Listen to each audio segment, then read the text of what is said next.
presidente Roberto delineou muito bem a estratégia de atuação do Banco Central, principalmente focado no cumprimento da nossa missão, né, de fortalecimento do sistema financeiro, de propugnar pela estabilidade do sistema, pela robustez do sistema, pela eficiência do sistema, pela competitividade, né? Então, essa é a grande missão do banco.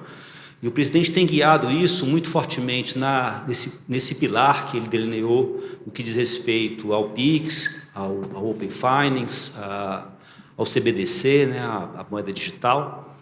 E está bem claro para nós que essas camadas de inovação estão provocando uma mudança radical dentro do sistema financeiro, né, que tem reverberado e tem trazido um fortalecimento muito forte para a sociedade, para as empresas, para os empreendimentos. E isso não é a despeito de segurança, né? É justamente com segurança. Essa sedimentação e a preocupação com a boa gestão dos riscos cibernéticos, dos riscos digitais, o combate às fraudes, a proteção dos dados, é uma dimensão importante desse avanço que tem sido feito e desenvolvido na vertente do desenvolvimento desses produtos, dessas infraestruturas e dessas inovações. Tanto é que a Agenda BC-REST, né, que é a grande organização, o arranjo institucional do planejamento estratégico do banco, tem uma ação própria relacionada ao programa de fortalecimento da resiliência e do aperfeiçoamento do risco cibernético no sistema, né, que nós chamamos de PARC.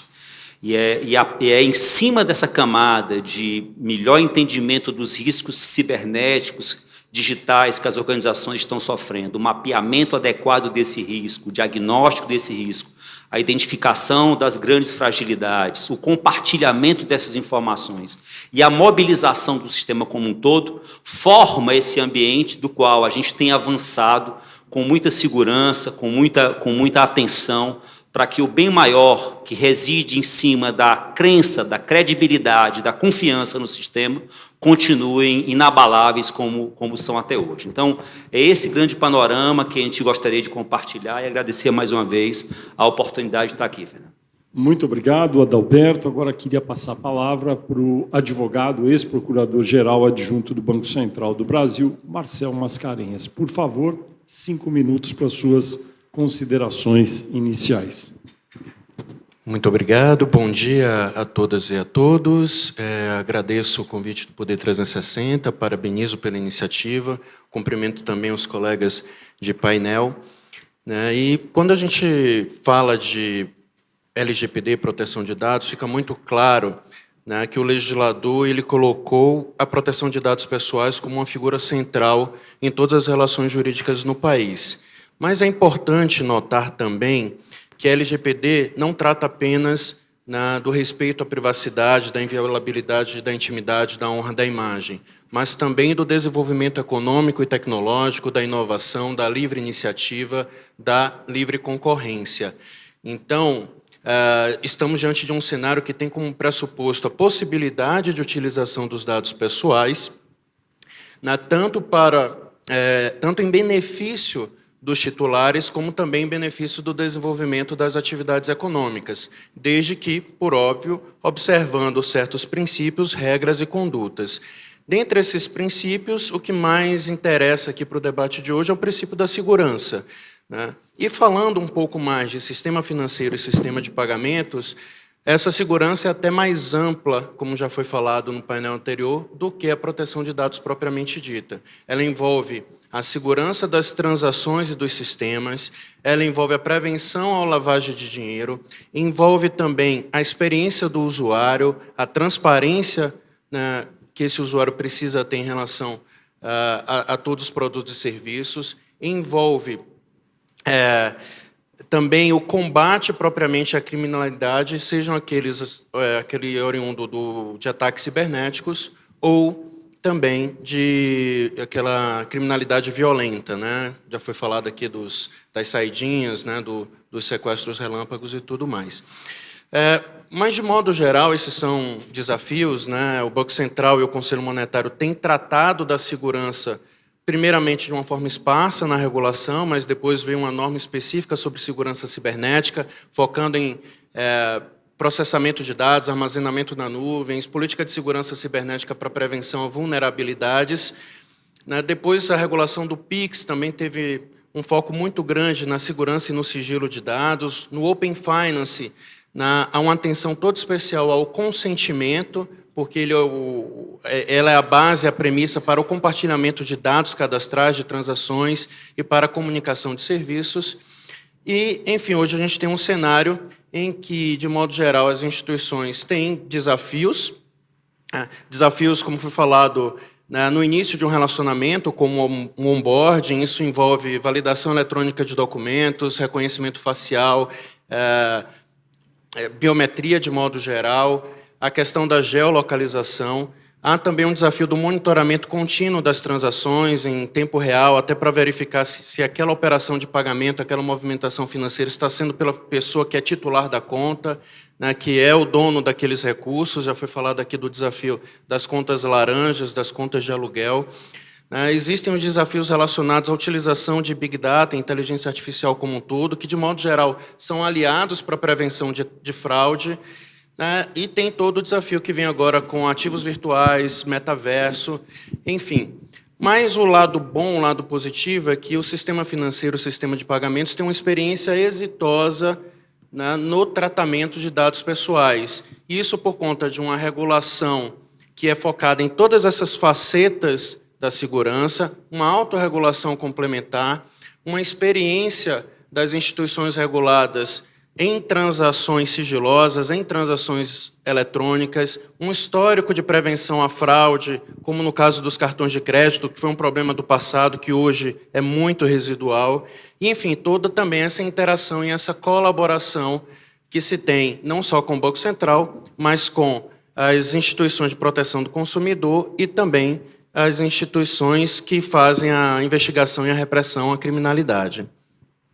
Muito obrigado, doutor Marcel Mascarenhas. Eu vou passar a palavra agora para a vice-presidente do IBRASPD, a Alessandra Monteiro Martins. E me corrija se eu li de maneira errada a sigla da instituição. Bom dia para todos. Primeiramente, agradecer aqui o convite do Poder 360 e da PicPay também. Bom, IBRASPD, normalmente a gente fala IBRASPD mesmo de Instituto Brasileiro. Bom, quando a gente está falando de segurança da informação, de proteção de dados, a gente tem um desafio. E essa é uma crítica que eu venho fazendo à questão regulatória da coisa, não aos reguladores específicos, porque eu acredito que os normativos, por exemplo, do Bacen, eles são elucidativos o suficiente para as instituições cumprirem. Mas quando a gente fala, por exemplo, de LGPD, GDPR, enfim, das legislações de privacidade, e aí reflete aqui na segurança e proteção de dados, a gente tem um desafio, porque quem legisla, inclusive só pegando o gancho da apresentação anterior, que falaram sobre o marco regulatório de inteligência artificial no Brasil, né? E a gente estava debatendo isso, porque falaram assim, olha, vários juristas se manifestaram sobre a regulação. Eu falei, eu acho interessante porque sobrou teórico e faltou prático. Né? Você colocou excessivamente teóricos para regular tecnologia. E você está com uma regulação ali que foge muito do que o resto do mundo está falando sobre regulação de inteligência artificial, porque ela vai impactar na proteção de dados. Ela vai impactar na proteção de dados porque, se eu não estabelecer limites para ela, eu posso, né, resultar em perda ou comprometimento de direitos do titular. Eu posso prejudicar ele. Então, quando eu falo que é um desafio regular teoria e prática, é porque eu tenho muitos teóricos escrevendo, mas eu tenho pouca gente que pratica aquilo lá para ajudar a regular. E aí, eu estive na Bélgica esse ano, na convenção da Autoridade Supervisora Europeia, e eles estavam falando justamente de enforcement. Né? A questão assim beleza, o dado vazou. Qual é o dano? Cara, é incalculável.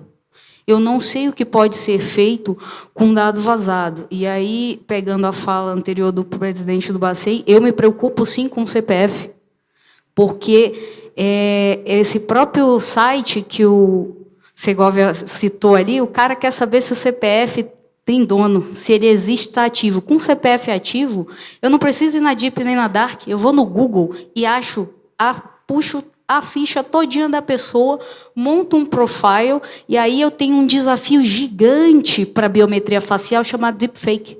Eu posso pegar uma foto da rede social do cara com os dados que eu tenho dele, me passar por ele, abrir uma conta no banco.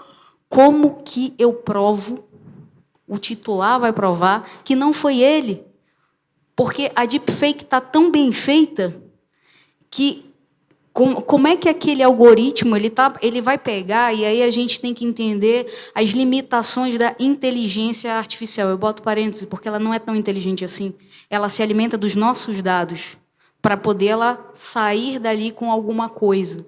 Então, isso tudo impacta proteção de dados, porque são os nossos dados que treinam. Se os nossos dados vazarem porque não foram corrigidos, ou melhor, protegidos corretamente, nós somos penalizados. Por outro lado, a regulação nossa é opaca em alguns sentidos, deixou muitos gaps, então você tem que transitar entre teoria e prática, e o pessoal da teoria não quer ouvir a prática. Então, quando a gente fala de proteção de dados, a gente tem um desafio enorme pela frente. Porque, ao mesmo tempo que eu lanço uma tecnologia para o bem, alguém está lá procurando uma forma de deturpar ela. Então, eu tenho lá a inteligência artificial que combina uma série de dados e dá um positivo ou negativo se o cara está vivo. Beleza, o cara pegou essa mesma tecnologia para fazer deepfake. Ele aperfeiçoou ela. Então, amo, sou da área de tecnologia, amo, mas eu sei que tudo que a gente lança com um bom intuito, tem alguém lá querendo distorcer e ganhar sobre aquilo. Acho que esse é a grande desafio de garantir segurança sobre isso, governança de segurança e proteção de dados sobre isso. Muito obrigado, Alessandra, presidente do IBRASPD. Agora eu vou passar a palavra para o vice-presidente de serviços financeiros para a pessoa física do PicPay, o Danilo Cafaro. Danilo, por favor. Bom dia a todos. Queria também agradecer aí a organização do Poder 360, cumprimentar meus colegas painelistas e também, obviamente, todo mundo que está assistindo a gente aqui online. E eu queria começar só fazendo acho que trazendo uma visão adicional ao que já foi colocado aqui, e eu concordo com todos os pontos. Acho que a gente está cada um trazendo um ponto de vista diferente aqui, né, por um ângulo diferente. E o que eu queria, acho que é importante a gente falar que esse tema, o tema de segurança digital abrangente como um todo, ele é muito vital, né, para o sistema financeiro, porque a gente não está falando só da questão da proteção dos dados ou das nossas informações ou de perdas financeiras que você pode ter se você for vítima de alguma fraude, de algum golpe, mas ele pega no que é o cerne, um dos principais pontos vitais do sistema financeiro, que é a confiança no sistema financeiro. Se, a partir de um determinado momento, os clientes, as pessoas deixam de confiar no sistema financeiro, porque não se sentem mais seguras em guardar o seu dinheiro no sistema, numa determinada instituição, porque pode ser alvo desse tipo de fraude, você está tirando um dos alicerces do sistema financeiro, que é a confiança. Então, é algo que é muito importante que nós da indústria como um todo olhem esse tema como um tema que não é só de uma área, de um departamento, seja das empresas, seja do regulador, mas sim como um tema central e que tem que ser atacado de maneira tempestiva nas suas diversas frentes. Então, por exemplo, no PicPay a gente divide em basicamente 3 frentes que a gente tem lutado para continuar evoluindo, né? Como a Alessandra comentou, que é algo que cada vez mais surgem tecnologias para o bem e para o mal, então você não pode simplesmente fazer alguma coisa e achar que você se resolveu, porque está sempre evoluindo e você tem sempre que continuar evoluindo junto e mais rápido do que eventualmente, né, o lado mal da força aqui, os fraudadores. Mas a gente olha basicamente 3 frentes. Então, obviamente, tem uma frente muito importante, que é a frente da abertura de conta, que é onde tudo começa, foi falado aqui nos outros painéis sobre a questão da falsidade ideológica, como é que a gente faz para mitigar, e eu acho que isso a gente avançou muito, a indústria como um todo avançou bastante aí nos últimos meses, nos últimos anos, de conseguir mitigar isso de maneira digital, né? Então, players como o PicPay e outros players que já nasceram digitais sempre tiveram esse desafio, mas outras instituições, como os grandes bancos, que não faziam tanto abertura de conta digital, mas foram forçados a migrar para esse canal também no meio da pandemia, evoluíram bastante em várias tecnologias, e tem que usar várias tecnologias, não tem uma bala de prata aqui, então, seja a questão da biometria facial, a questão da prova de vida, documentoscopia, a informação do aparelho, né, o device fingerprint, a geolocalização. A gente usa bastante também a questão social dentro da nossa plataforma, que tem uma pegada social também, entender a relação entre as pessoas, entre as contas. E isso, pelo menos na nossa experiência, a gente acha que a gente conseguiu, pelo menos no momento, obviamente que as coisas vão evoluindo, e a evolução de deepfakes são cada vez mais um desafio, mas a gente conseguiu praticamente mitigar um risco com relação à falsidade ideológica. Mas óbvio que ainda tem um risco grande sobre aluguel de contas laranjas, e aí que a gente tem que atacar de outras formas, inclusive junto com o mercado, junto com o regulador, tem informações, novas fontes de informações que a gente pode usar, o próprio no Pix, por exemplo, tem a própria Dict que a gente começa a usar com mais frequência, a parte de comportamental, então toda vez que tem algum tipo de descomportamento, aquela transação, aquela conta é derivada para uma análise mais profunda, e aí você começa a mitigar e tirar da sua plataforma esse tipo de comportamento de usuários que acabam sendo utilizados aí como laranjas. E, obviamente, também toda a parte da proteção de dados. A gente, basicamente, quase triplicou os investimentos aí no último ano com essa preocupação, porque é uma preocupação de que, no final, está a relação da confiança aos usuários deixarem, confiarem ao seu patrimônio, ao seu dinheiro, às suas transações, seus pagamentos com a gente.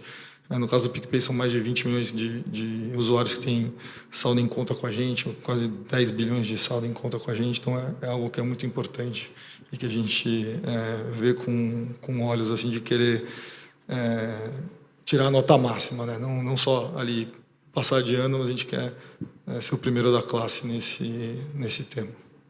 Muito obrigado, Danilo, vice-presidente de Serviços Financeiros para a Pessoa Física do PicPay. E me permita, na frente de todo mundo, me ajude. A sílaba tônica do seu sobrenome é no K ou no Fá? No K. Cáfaro. Isso mesmo. Tá bom. Então tá bom. Muito obrigado, Danilo. Nós vamos começar o debate agora, e antes de começar, eu vou fazer perguntas individuais, como fiz no primeiro painel, para cada um dos senhores, para a senhora, e cada convidado vai ter, em média, 3 minutos, poder de concisão enorme, para apresentar a sua resposta.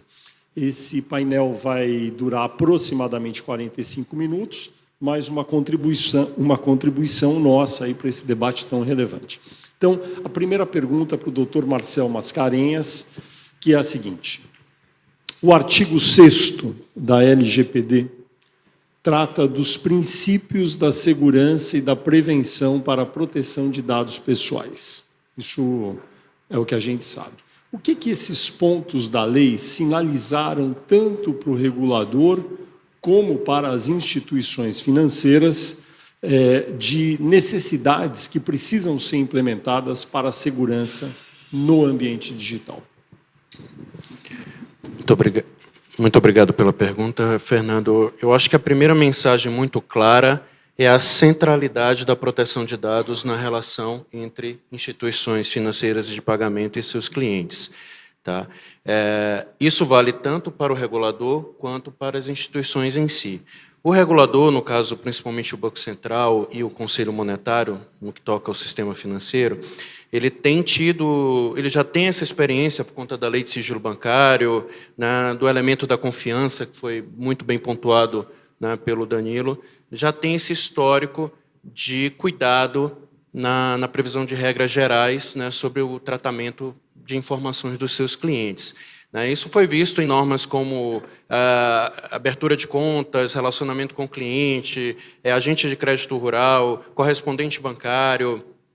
Todas essas normas têm elementos que priorizam o sigilo e a segurança da informação. Veio a segurança cibernética, a norma de 2018, PIX, Open Finance, como eu já comentei, e no processo de revisão e consolidação das normas, o Banco Central ficou atento à atualização de todo o arcabouço regulatório às diretrizes da LGPD.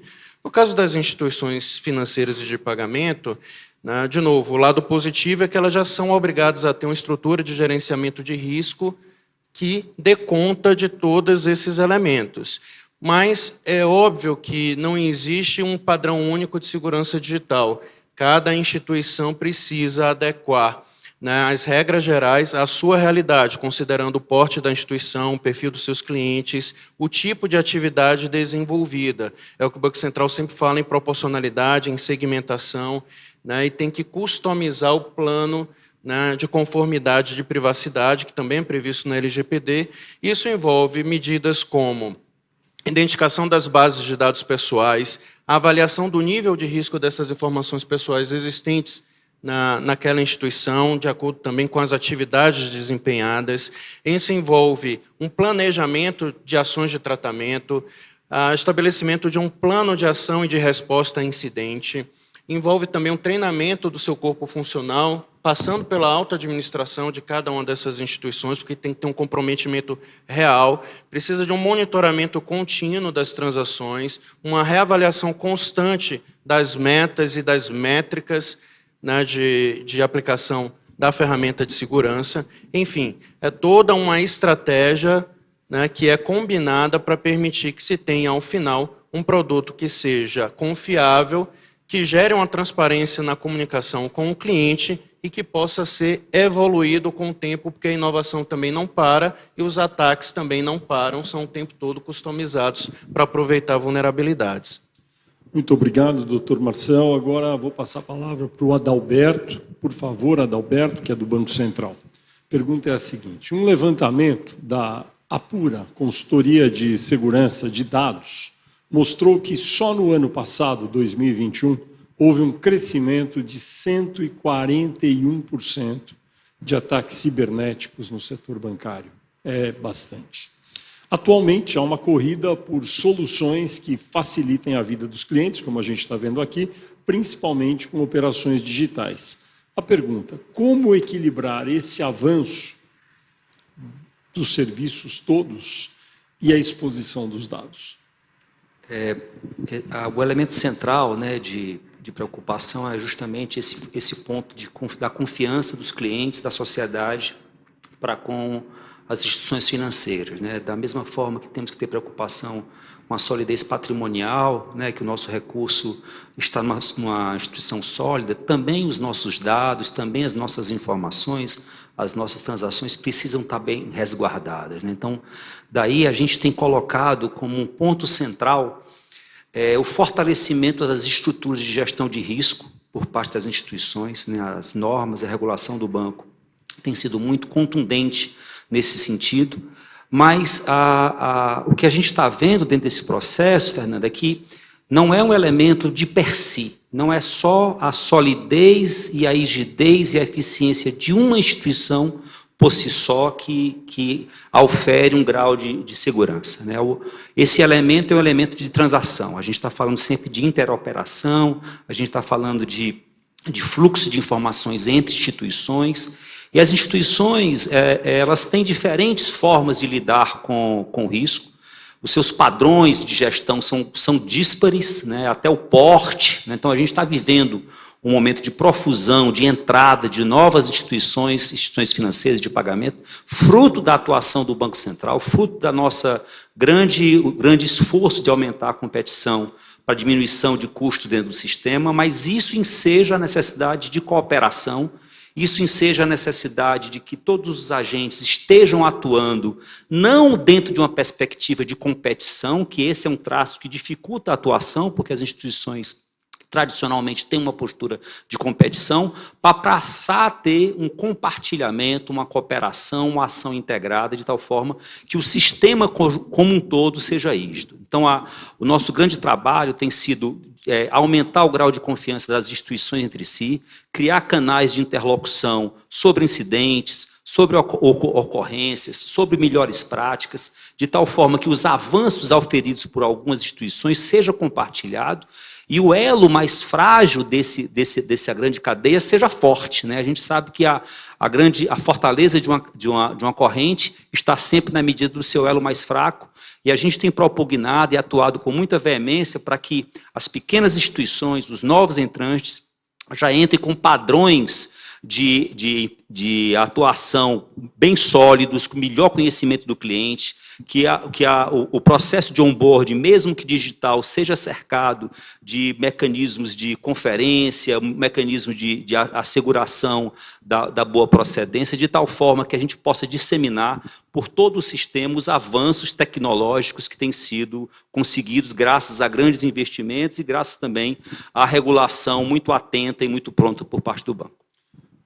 Muito obrigado, Adalberto. Muito interessante o que você disse, me permita pontuar, sobre a interconectividade e a necessidade de haver colaboração entre todos os agentes. Eu estava me lembrando, naquela tela da apresentação no início, do presidente Roberto Campos Neto, do Banco Central, dizendo que aproximadamente daqui a 1 ano e meio haverá um aplicativo único em que eu tenho conta no Banco A, no Banco B e no Banco C, todos estarão dentro do aplicativo. E é necessário, talvez, nesse momento, que todos tenham o mesmo padrão de segurança, porque se eu estou com os 3 juntos no mesmo aplicativo, eu vou ter que confiar nos 3 de maneira equânime, não é? Então, é um desafio realmente enorme esse que a gente tem pela frente. Mas eu vou passar a palavra agora, fazer a pergunta para o Danilo, agora acertando, Cáfaro, do PicPay. Qualquer produto ou serviço do sistema financeiro exige uma percepção de confiança por parte do usuário. Como as instituições financeiras, com o destaque para o PicPay, estão construindo essa relação com os clientes para aumentar a percepção de confiança, Danilo? Esse é um tema super importante, né? E a questão de percepção, acho que ela é construída, né? Então, e nada melhor que você construir uma relação de confiança, né, com seus clientes, com seus usuários, com qualquer pessoa, na experiência do dia a dia, né? Então, para dar algum exemplo aqui, geralmente eu, por exemplo, me sinto seguro quando eu estou tentando fazer um login de algum aplicativo, de algum outro device que não é o meu, e eu recebo ali uma mensagem falando: olha, alguém está tentando acessar a sua conta desse aplicativo, é você mesmo? Você se sente que a plataforma, de alguma forma, se preocupa e monitora esse tipo de comportamento, né? Por exemplo, no caso do PicPay, até foi citado aqui um painel, no último painel, quando você tem algum tipo de transação, seja para uma pessoa que você não costuma fazer, ou uma pessoa que a gente identifica no ecossistema que não costuma ser recebedora de muitas transações, né? Então, quando você pergunta: olha, tem certeza que você está fazendo o pagamento para a pessoa correta? Isso traz uma sensação de que, de alguma forma, a plataforma tá te trazendo ali elementos de segurança. Ou quando você vai fazer uma transação de um valor alto, ou num horário que você não está acostumado, algum tipo de comportamento versus o seu perfil de uso, né? Ou geralmente acontece quando você vai usar o cartão, vai fazer alguma compra, né, de algum alto valor, uma passagem aérea, por exemplo, e você recebe uma ligação ou uma mensagem falando: foi você mesmo que fez a transação. São esses elementos do dia a dia acabam trazendo a gente acredita que isso acaba trazendo, não obviamente só o fato de fato estar sendo monitorado, de fato a gente trabalha com um desafio quando a gente olha: não sei se essa pessoa que está fazendo, deixa eu pedir aqui então a prova de vida, a biometria, ou deixa eu derivar aqui para uma análise mais específica para entender se a transação é legítima. Ela trabalha nesses 2 pontos. Um, de fato, a gente está ali trabalhando em analisar se aquela transação tem algum potencial de risco ou não, mas também trabalha na parte de percepção para o usuário de que aquela plataforma faz esse tipo de checagem. A diferença se estivesse fazendo essa transação em algum outro lugar e se eu paguei aqui um valor super alto, ninguém nem pediu a senha, por exemplo. Você ficaria com uma sensação que você está vulnerável, né? E isso é uma coisa que é engraçada, acho que tem acontecido, não sei quem de vocês aqui conhece alguém, ou você mesmo, né? A gente ouve muito que tem pessoas que hoje em dia, né, pegam e tiram os aplicativos de instituição financeira do celular, né, com medo de questões de segurança pública, né? Isso é terrível do ponto de vista de confiança no sistema. Então, por exemplo, a gente está trabalhando, a gente deve lançar nos próximos meses também uma funcionalidade que é locais seguros, onde você define em qual local você quer ter acesso a qual parte dos seus investimentos, do seu dinheiro, da sua conta, em qual local você quer ter um acesso limitado, onde você vai ter limites diferentes de transação, saque, etc. Então, acho que tem que trabalhar em várias frentes e saber lidar com o contexto que a gente vive. Muito obrigado, Danilo. Seria mais ou menos assim, se eu, em casa, eu acesso a minha conta, eu vejo o saldo. Se eu estiver na praia, eu posso dizer que eu não quero lá, eu configuro para não ver, para ele não permitir ver. Exatamente. Interessante. É outra camada de proteção, não é? Agora, uma pergunta para a Alessandra Monteiro Martins. Alessandra, como os órgãos de segurança, de cibersegurança e proteção de dados podem trabalhar para fiscalizar e reduzir possíveis riscos com a crescente aplicação de novas tecnologias no mercado financeiro? Essa é uma pergunta capciosa, né? Porque quando você fala de trabalhar para regular, é aquilo que eu estava falando, né? Do regulador, né? Na Europa, que você tem um avanço muito maior em relação à proteção de dados e privacidade, eles estavam no fórum discutindo enforcement. Como que eu garanto enforcement da lei? Então, como que eu fiscalizo? Eu acho que essa tem sido, inclusive, uma crítica à minha autoridade. No Brasil, as coisas só funcionam quando dói no bolso. Enquanto não doer no bolso, não funciona. Então, enquanto a nossa autoridade de proteção de dados não multar, as empresas, a maioria, não vai levar a sério. Ela ainda não colocou em prática. A gente tem visto, hoje, inclusive mais cedo, estava se discutindo no grupo exatamente isso. A quantidade de ataques e alguns com vazamentos, e esses dados já estão aí, as pessoas já estão aplicando golpes com esses dados, e a autoridade não se manifestou. O fiscalizador não se manifestou. E aí, quando ela for se manifestar, vai ser o quê? Retroativo? O dano já está feito. Já está aí, já vazou em 2020, 2021, 2022. A quantidade de dados que foram vazados, eu posso me passar por outra pessoa fácil, pela quantidade de bancos de bases diferentes que foram vazados. Então, para eu fiscalizar, eu acredito que a primeira coisa é eu sair da teoria e ir para a prática, né? Entender a proporcionalidade, quais medidas a empresa investiu em segurança, o quanto ela dedicou do orçamento dela para a segurança. Isso, para mim, é um indicador do quanto a empresa está comprometida ou não em levar a segurança a sério, a cibersegurança a sério. O quanto ela treinou esses colaboradores durante o ano, da forma que for. Eu achei muito interessante o que o diretor do SERPRO estava falando, né, da forma como eles gamificaram. A gente vive a economia da informação. Entenda, você não está disputando nada além da atenção das pessoas sobre aquele teu produto ou serviço. Então, para eu fazer hoje as pessoas na atual sociedade da informação lerem, aprenderem, se atualizarem, é um desafio.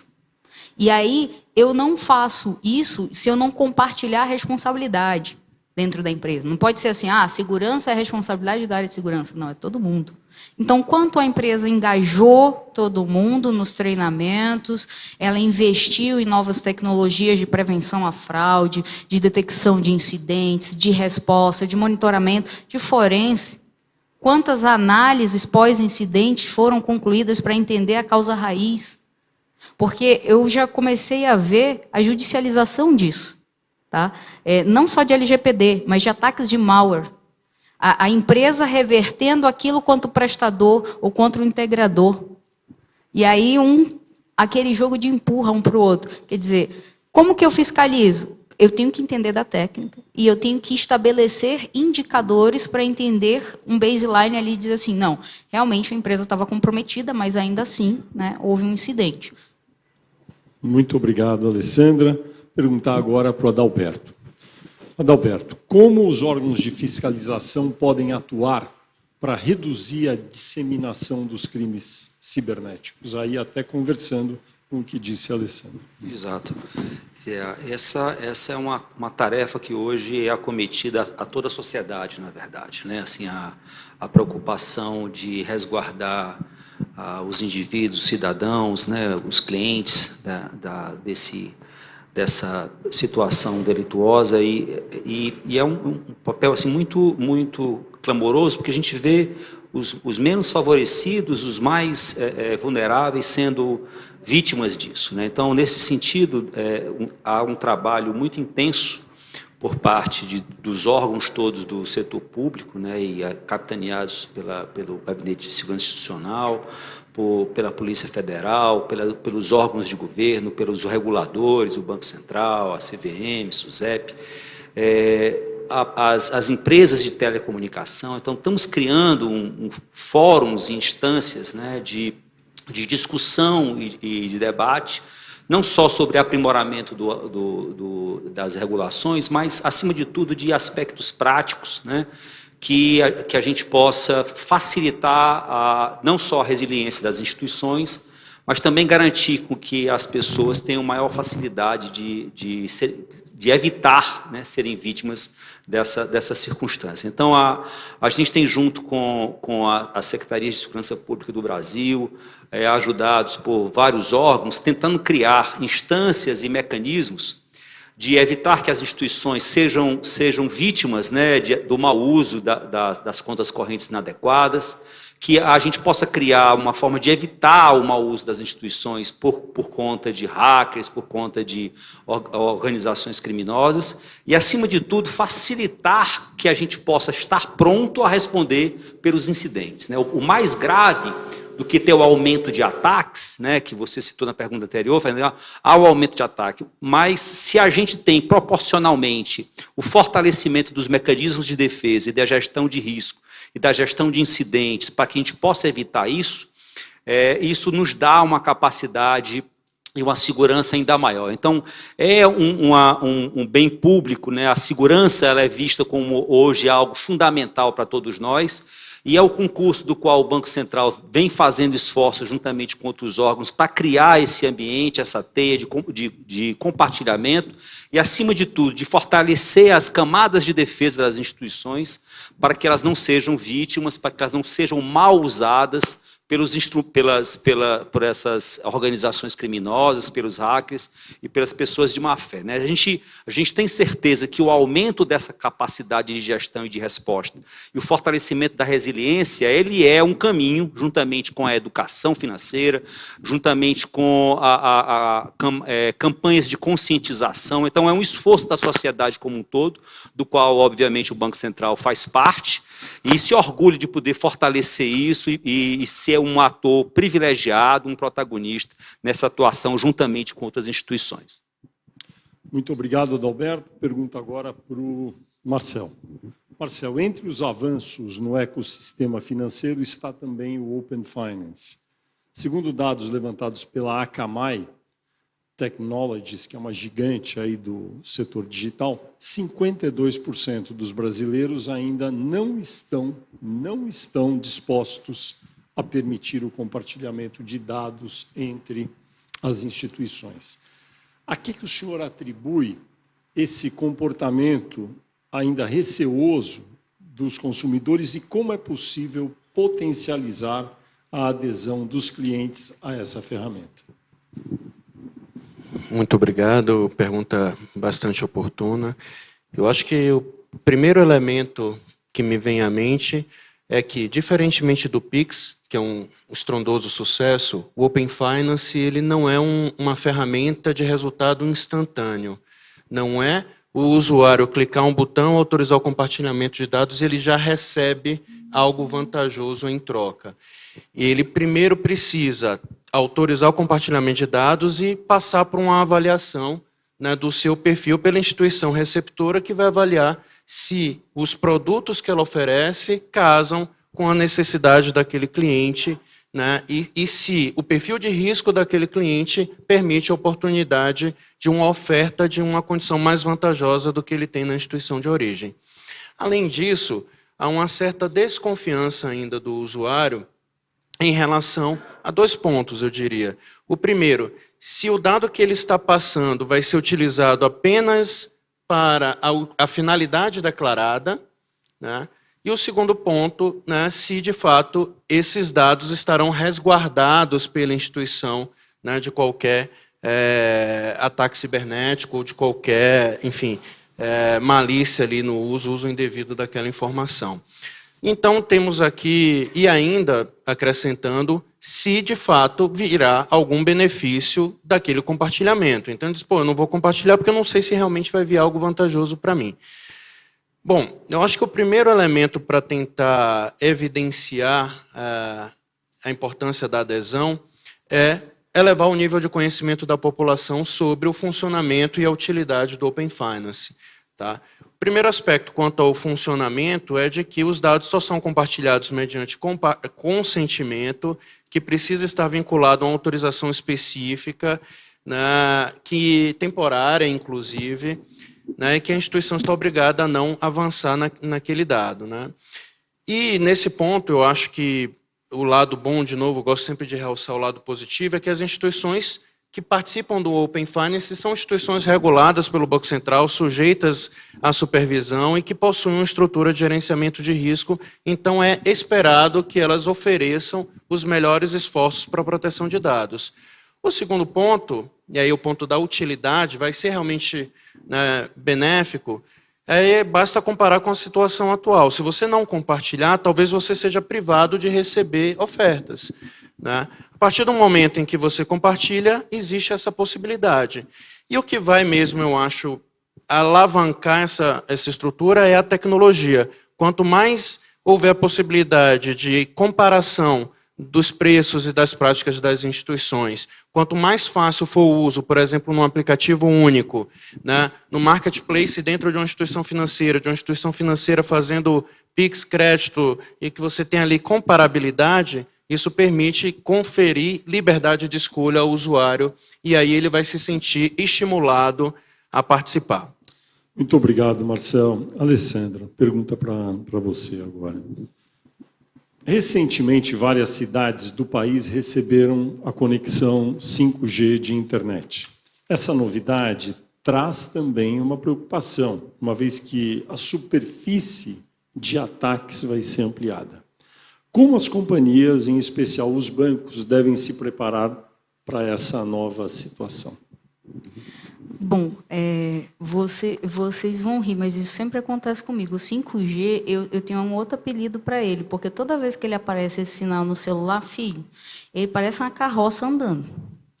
Não sei o que estão fazendo, mas, assim, efetivamente, o 5G não está funcionando ainda no Brasil. Você aparece lá o sinalzinho, mas se você, por exemplo, eu tenho, né, como todo mundo, vários aplicativos de banco no celular.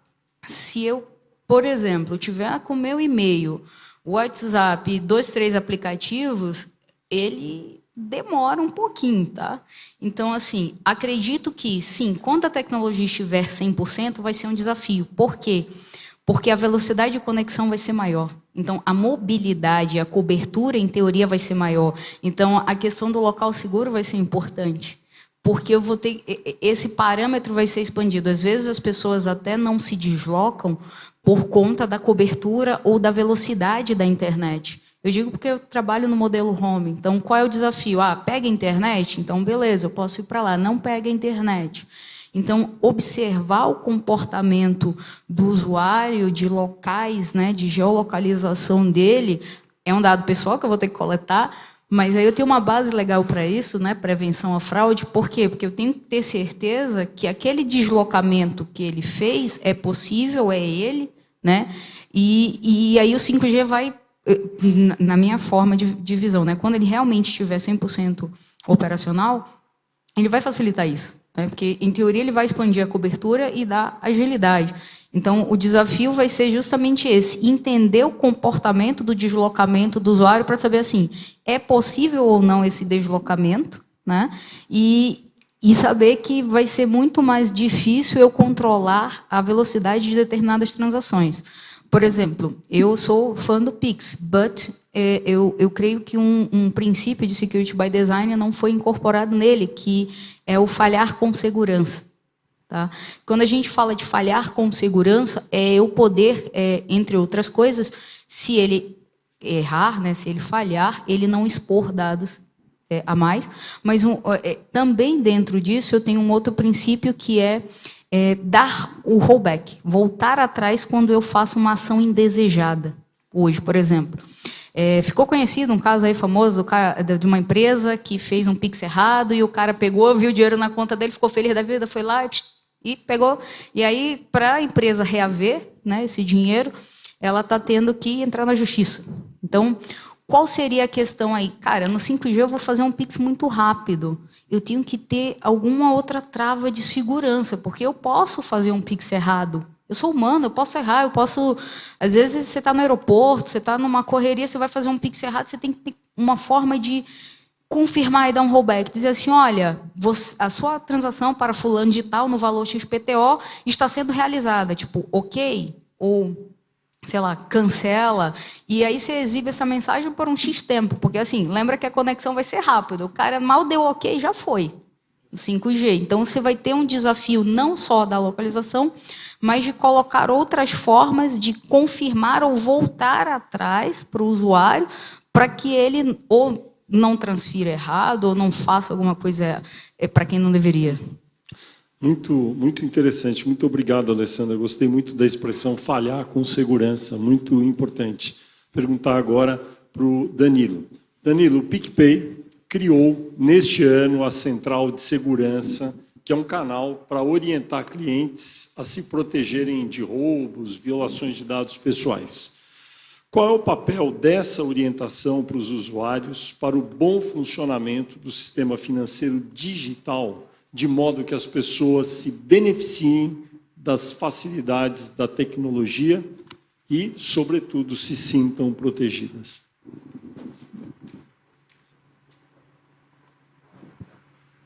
Alô? Oi. Na verdade, acho que isso é mais uma das ferramentas que a gente precisa usar nessa luta para a segurança digital, né? Então, quando a gente vai olhar os tipos chama aqui, de problemas ou de fraudes que acontecem no dia a dia, você tem, obviamente, tem potencial fraude de invasão, né? Então, alguém invadiu minha conta e usou minha conta e não era eu. E aí você tem maneiras de capturar isso, questão de descomportamentos, detecção, né, se de fato a conta foi invadida ou não, device fingerprint, assim por diante.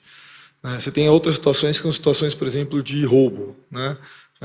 O celular foi roubado ou a pessoa foi coagida a fazer uma transação que ela eventualmente não queria, etc. Mas a grande maioria dos casos são pessoas caindo em golpe.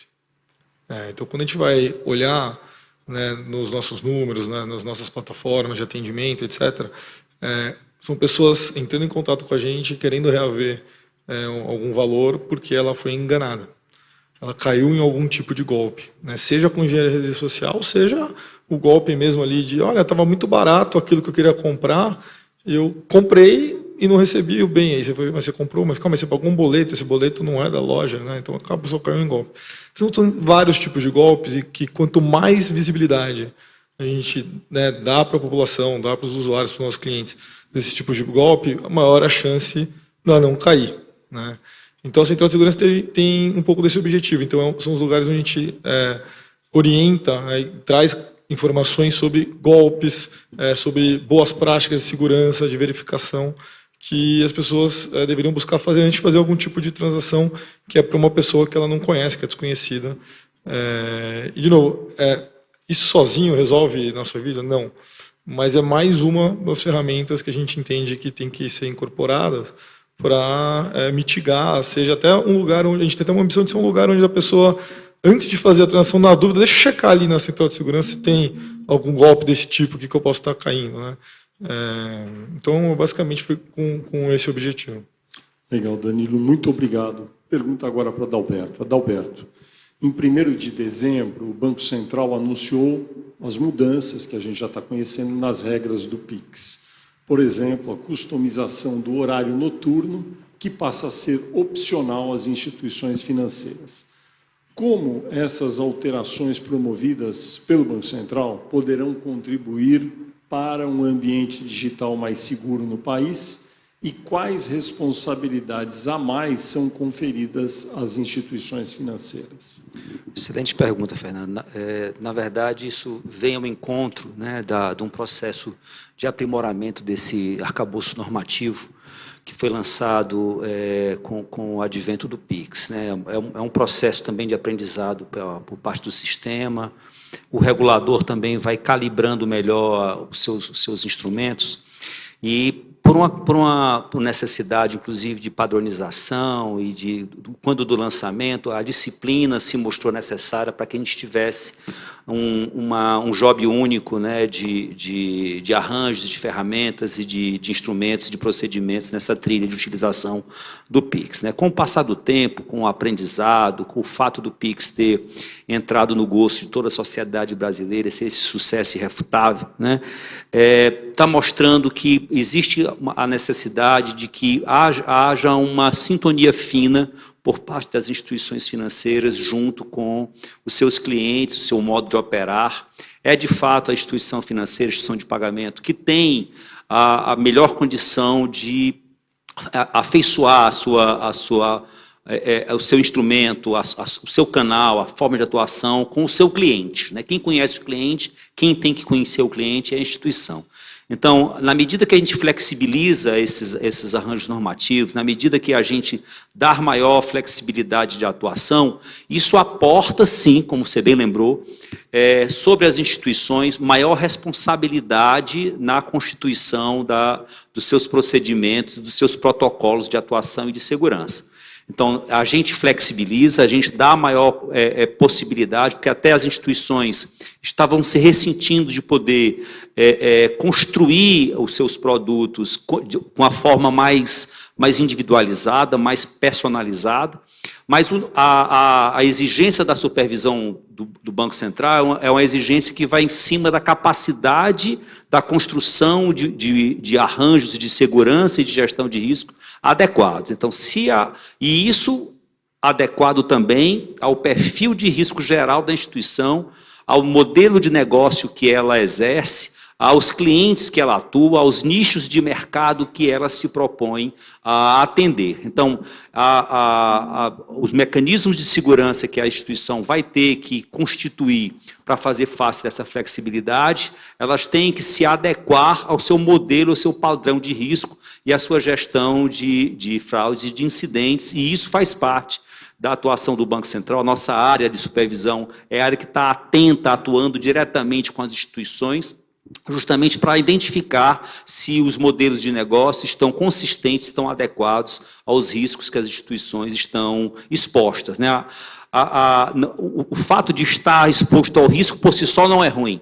O importante é ter mecanismos de gestão e de resiliência que sejam capazes de evitar que os incidentes ocorram, e isso, obviamente, requer investimento e capacidade e competência por parte das instituições.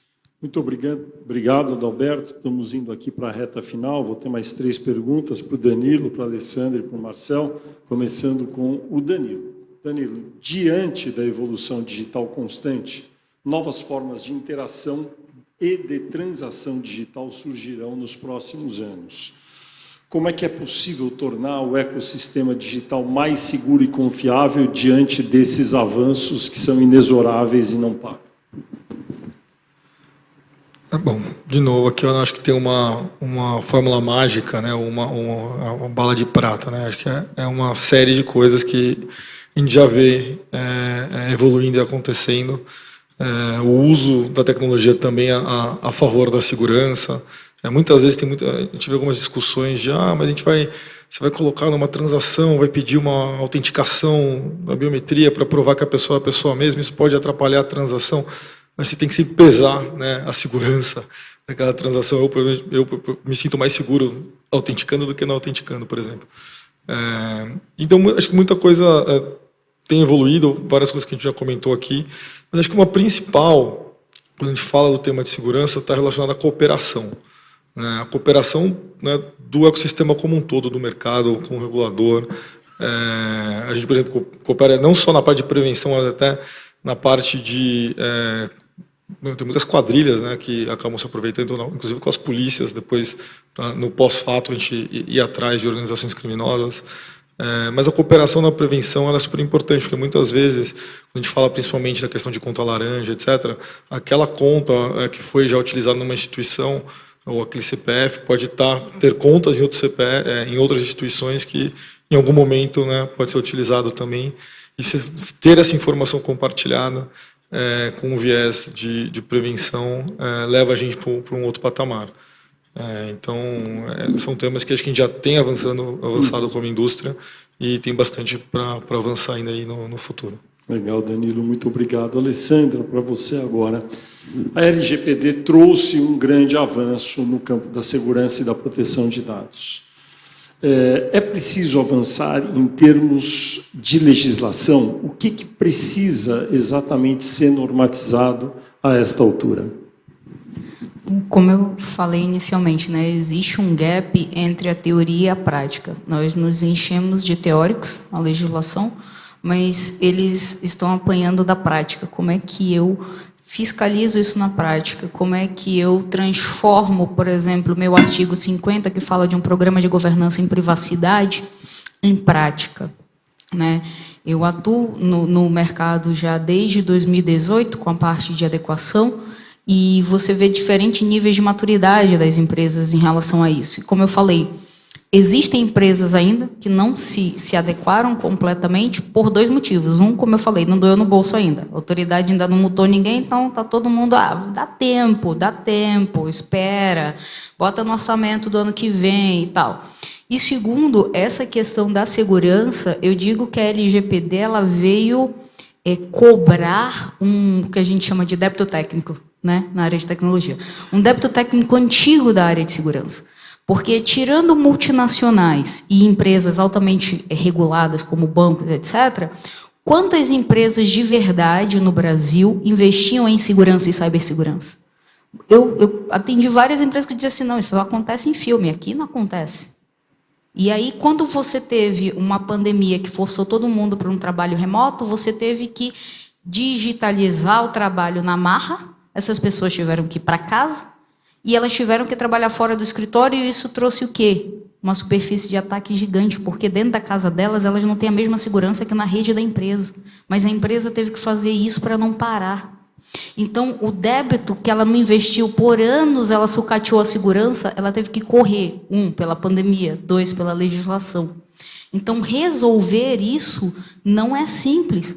Porque quando a gente fala de investimentos em segurança, e quem trabalha com banco sabe disso, sabe quanto custa uma ferramenta anti-DDoS, sabe quanto custa um MSS, sabe quanto custa um CIEM, um serviço de detecção, enfim, Threat Intel, whatever.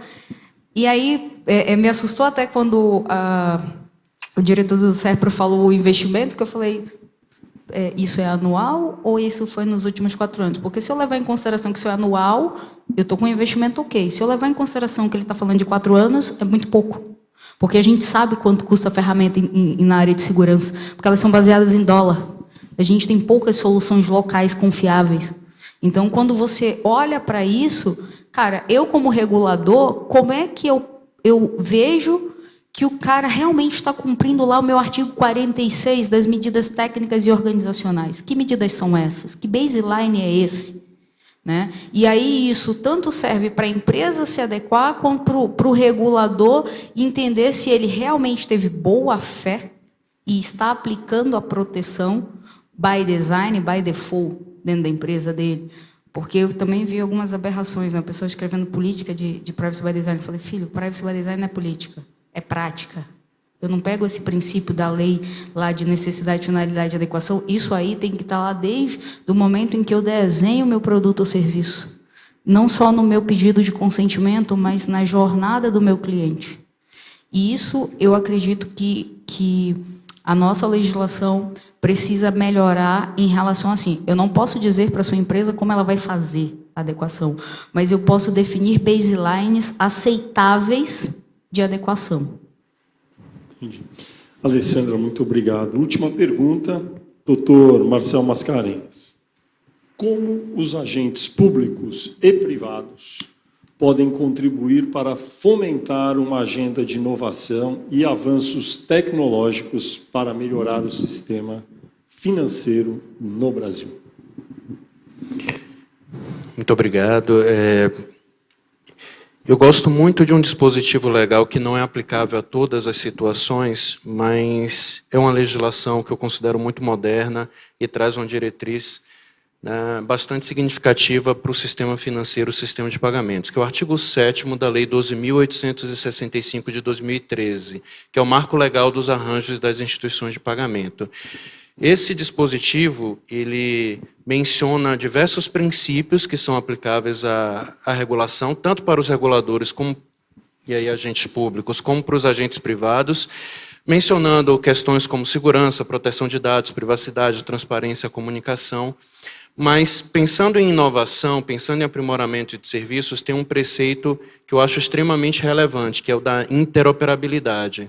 A interoperabilidade é uma fórmula de estimular fortemente produtos e serviços inovadores, porque ele permite a integração entre plataformas, a integração entre usuários de produtos e serviços diferentes, entre instituições diferentes ou mesmo entre arranjos diferentes. E por que você potencializa? Porque um produto ou um serviço inovador que muitas vezes é desenvolvido por uma instituição que não é incumbente, que não é dominante naquele mercado, ele consegue se aproveitar a partir da integração do ganho de escala que o acesso a uma base de clientes muito forte, né, já desenvolvida no mercado, já tem. E aí ele consegue trazer essa inovação, né, que vai ser objeto de, obviamente, de requisitos de segurança, né, gerenciamento de risco e tudo mais, mas que permite, então, a promoção da competição, o aumento da inclusão financeira, né, a liberdade de escolha do usuário e o atendimento às suas necessidades finais. Tudo isso está no artigo 7º da Lei 12.865. Então, eu considero ele com uma norma de vanguarda que mostra o caminho para o futuro. Obviamente que, sob a ótica da segurança digital, você tem, além da supervisão baseada no risco, né, que é fortemente aplicada pelo Banco Central, além da interação, né, entre as instituições do mercado, entre as instituições e a Autoridade Nacional de Proteção de Dados, os órgãos de defesa do consumidor, né, os órgãos de repressão e investigação criminal, você tem também esse investimento em tecnologia, mas não apenas em tecnologia, em inteligência. Né?